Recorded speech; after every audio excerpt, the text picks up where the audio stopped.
Диана, я много непорядочных людей встречала, но такую паскуду, как ты, я встретила впервые. Ведь спецслужбы Туркменистана помогли тебе сделать историю, чтобы в нее после проверки поверили те, кто находится за рубежом.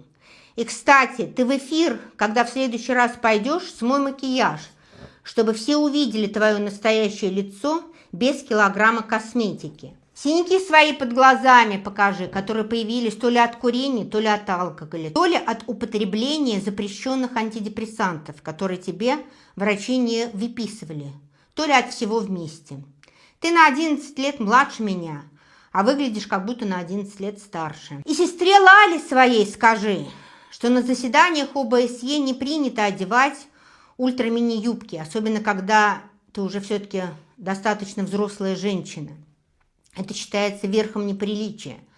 Дресс-код обязан к соблюдению. И тем более бегать вот так открыто за Курбановым тоже неприлично, который так и не обратил на нее внимания и на все попытки ее соблазнения. Уже если вы пытаетесь казаться правозащитниками, то нужно знать правила приличия.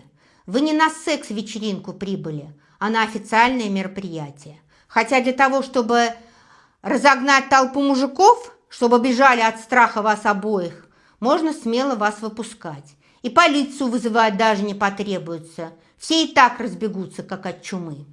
Все эпитеты непорядочности, гадкости, неблагодарности, подлости, мошенничества, клеветы, вымогательства, которые есть в лексиконе русского языка, Диана, это все ты.